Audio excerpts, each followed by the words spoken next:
আসসালামু আলাইকুম ওরহমতুল্লাহি ওয়াবারাকাতুহ। 1 মিনিট মাদ্রাসা ইউটিউব চ্যানেলে সম্মানিত দিনী মা ও বোনেরা এবং ভাইরা, আশা করছি রব্বুল আলামিন আল্লাহ তাআলার অশেষ রহমতে আপনারা ভালো আছেন এবং সুস্থ আছেন। অত্যন্ত গুরুত্বপূর্ণ নতুন একটি ভিডিও নিয়ে হাজির হয়েছি। অন্তত আজ 5টা মিনিট সময় দেওয়ার চেষ্টা করবেন। অন্তত 5 মিনিট সময় দিয়ে এই ছোট্ট আমলটি করবেন। অন্তত কষ্ট করে হলেও এই আমলের মাধ্যমে যদি আল্লাহ তাআলার কাছে আপনি আপনার জীবনের সকল দোয়াগুলো করতে পারেন, রব্বুল আলামিন ইনশাআল্লাহ দোয়া কবুল করবেন। আশা করছি অন্তত 12বার করে এই ছোট্ট দোয়ার আমলগুলো করবেন, আল্লাহ তাআলা ইনশাআল্লাহ আপনার মনের নেক আশাগুলো পূরণ করে দেবেন। তাই অনুরোধ করছি অন্তত 5টা মিনিট সময় দিয়ে ভিডিওটি সম্পূর্ণ দেখুন। আশা করছি রব্বুল আলামিন আপনার মনের নেক আশা পূরণ করে দেবেন। দোয়া হচ্ছে ইবাদতের মূল তিনি ভাই বোনেরা। মানুষের ভাগ্য তার প্রচেষ্টা ও দোয়ার মাধ্যমেই পরিবর্তন হয়। যেমন হাদিস শরীফে এসেছে, আল্লাহ রাসূল সাল্লাল্লাহু আলাইহি ওয়াসাল্লাম বলেছেন, দোয়া ছাড়া আর কিছুই আল্লাহর সিদ্ধান্তকে বদলাতে পারে না। তিরমিজি শরীফের হাদিস সংখ্যা 2139 নম্বর একটি হাদিস।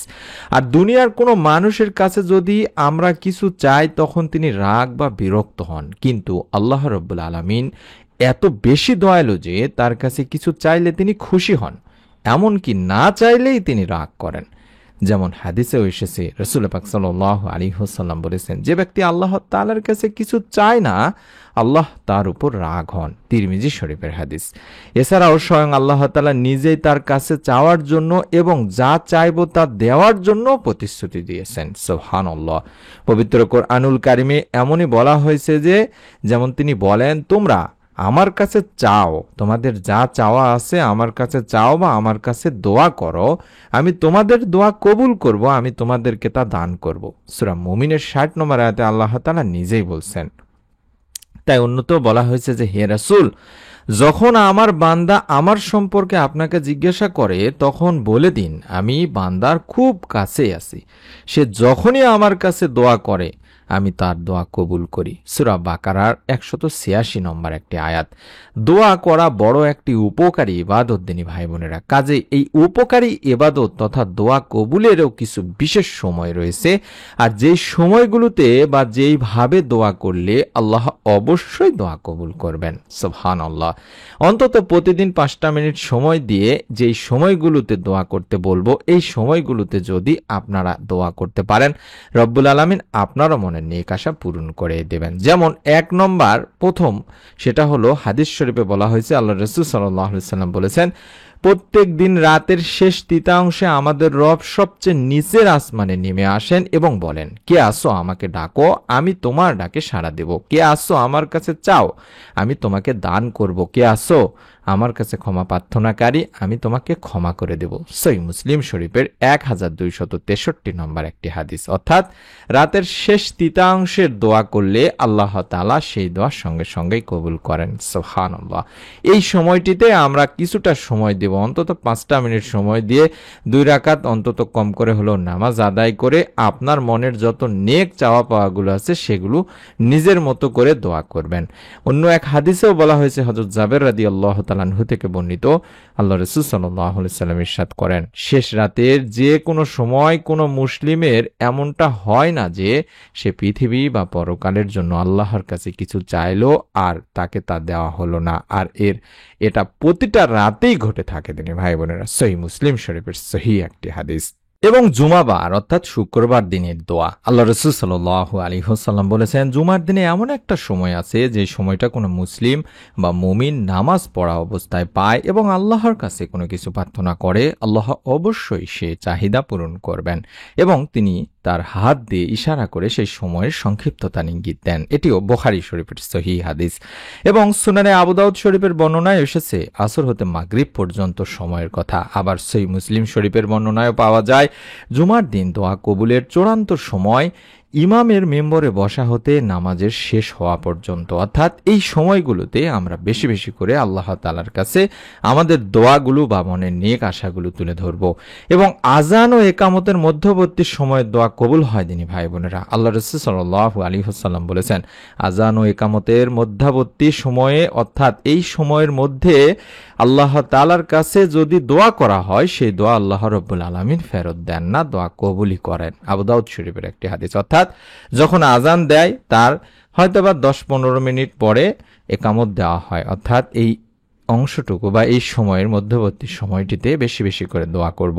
আল্লাহ রাসূল সাল্লাল্লাহু আলাইহি ওয়াসাল্লাম বলেছেন, যে সময়টাতে বান্দা আল্লাহর সবচেয়ে কাছে চলে যায় তা হলো সিজদার সময়। অর্থাৎ তোমরা তখন আল্লাহ তাআলার কাছে বেশি বেশি চাও, অর্থাৎ সিজদার মাঝে দোয়া করতে হবে। আমরা যখন সিজদারত অবস্থায় থাকি তখন আল্লাহ তাআলার খুব কাছে চলে যায়, এই সময়ে বেশি বেশি করে দোয়া করতে হবে।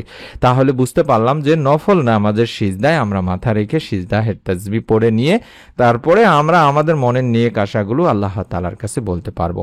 আল্লাহ রাসূল সাল্লাল্লাহু আলাইহি সাল্লাম আরো বলেছেন, 3 ব্যক্তির দোয়া কখনোই ফিরিয়ে দেওয়া হয় না।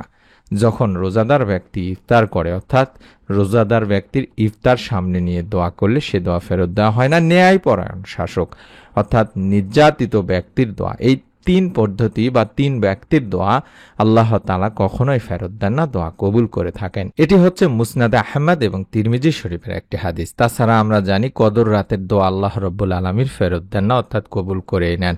রাসূল পাক সাল্লাল্লাহু আলাইহি সাল্লাম বলেছেন, যে ব্যক্তি ঈমানের সঙ্গে সওয়াব লাভের আশায় লাইলাতুল কদরের রাত জেগে দাঁড়িয়ে নামাজ আদায় করে আর তার আগের জীবনের সব গুনাহ আল্লাহ তাআলা ক্ষমা করে দেন, তার দোয়া কবুল করেন। সুবহানাল্লাহ। বুখারী শরীফের একটি হাদিস। আল্লাহ রাসূল সাল্লাল্লাহু আলাইহি সাল্লাম বলেছেন, দোয়ার মধ্যে শ্রেষ্ঠ হলো আরাফাত দিনের দোয়া।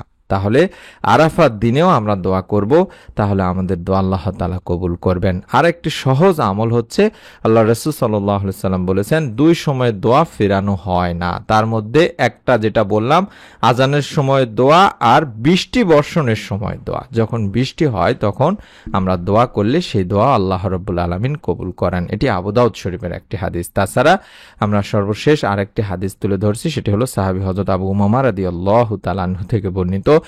রাসূলুল্লাহ সাল্লাল্লাহু আলাইহি ওয়াসাল্লামকে জিজ্ঞাসা করা হলো, ইয়া রাসূলুল্লাহ সাল্লাল্লাহু আলাইহি ওয়াসাল্লাম, কোন সময় দোয়া দ্রুত কবুল হয়? তিনি বললেন, রাতের শেষ সময় অর্থাৎ শেষ তৃতীয়াংশের দোয়া এবং ফরজ নামাজের পরের দোয়া। ফরজ নামাজের পরে আমরা তাই বেশি বেশি করে দোয়া করব, শেষ রাতে উঠেও দোয়া করার চেষ্টা করব। এটি তিরমিজি শরীফের 3421 নম্বর একটি হাদিস। এছাড়াও আমরা জানি, নির্যাতিত অবস্থায়, রোগে আক্রান্ত অবস্থায়, বিপদ আপদের সময়, দূরবর্তী সফরের সময় সন্তানের জন্য মা বাবার দোয়া খুব বেশি বেশি কবুল হয়ে থাকে।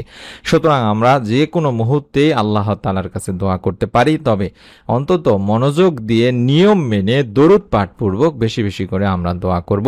আল্লাহ তাআলার কাছে যখন দোয়া করব, দোয়া কবুল হওয়ার জন্য আমরা প্রথমে আগে দরুদ পাঠ করে নিব, তারপরে 2 হাত তুলে আল্লাহ তাআলার কাছে দোয়া করব। দোয়ার শুরুতে আল্লাহর প্রশংসা স্বরূপ সূরা ফাতিহা বা আলহামদুলিল্লাহ বলে এবং বিশ্বনবী সাল্লাল্লাহু আলাইহি সাল্লামের প্রতি দরুদ পাঠ পূর্বক দোয়া করব। ইনশাআল্লাহ আপনার দোয়াও আল্লাহ তাআলার কাছে পৌঁছে যাবে। কারণ আপনি যদি দরুদ না পড়ে দোয়া করেন, আপনার দোয়া আল্লাহ তাআলার কাছে পৌঁছাবে না, অর্থাৎ দরুদবিহীন দোয়া আল্লাহ তাআলার কাছে পৌঁছায় না। তাই দোয়ার সময় অবশ্যই আল্লাহর প্রশংসা করব, পাশাপাশি রাসূল পাক সাল্লাল্লাহু আলাইহি ওয়াসাল্লামের প্রতি দরুদ পড়ে নেব। হাদিসটি হযরত আনাস রাদিয়াল্লাহু তাআলা আনহু থেকে বর্ণনা করা, যেখানে আল্লাহ রাসূল সাল্লাল্লাহু আলাইহি ওয়াসাল্লাম নিজেই বলেছেন, যতক্ষণ রাসূল পাক সাল্লাল্লাহু আলাইহি ওয়াসাল্লামের উপর দরুদ পড়া হবে না ততক্ষণ তা বাধাগ্রস্ত অবস্থায় থাকবে, অর্থাৎ এ দোয়া আল্লাহ তাআলার কাছে পৌঁছাবে না এবং এ দোয়া কবুলও করা হবে না। তাবারানী শরীফের একটা হাদিস। তাই হাত তোলার সঙ্গে সঙ্গে আলহামদুলিল্লাহ বা সূরা ফাতিহা পুরোটি পড়ব এবং